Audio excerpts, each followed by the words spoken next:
فرماتے ہیں کہ مسجد تو بنا دی چھت پر میں ایمان کی حرارت والوں نے کہ من اپنا پرانا پاپی تھا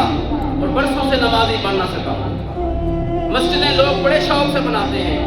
کتنی اعلیٰ شان اپنے محلے کے اندر دیکھ لیں، کتنی اعلیٰ شان مساجد بنی ہوئی ہیں، لیکن اصل ان کو آباد کرنے والا کوئی نہیں کہ ان کو صحیح معنوں میں اگر آباد کرنا ہے تو آباد سجدوں سے ہوتی ہیں، مساجد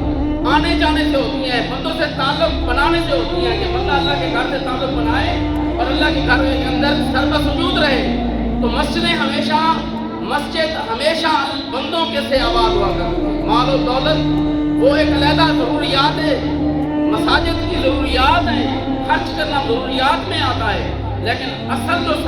آباد کرنا ہے وہ سجدوں سے آباد کرنا ہے۔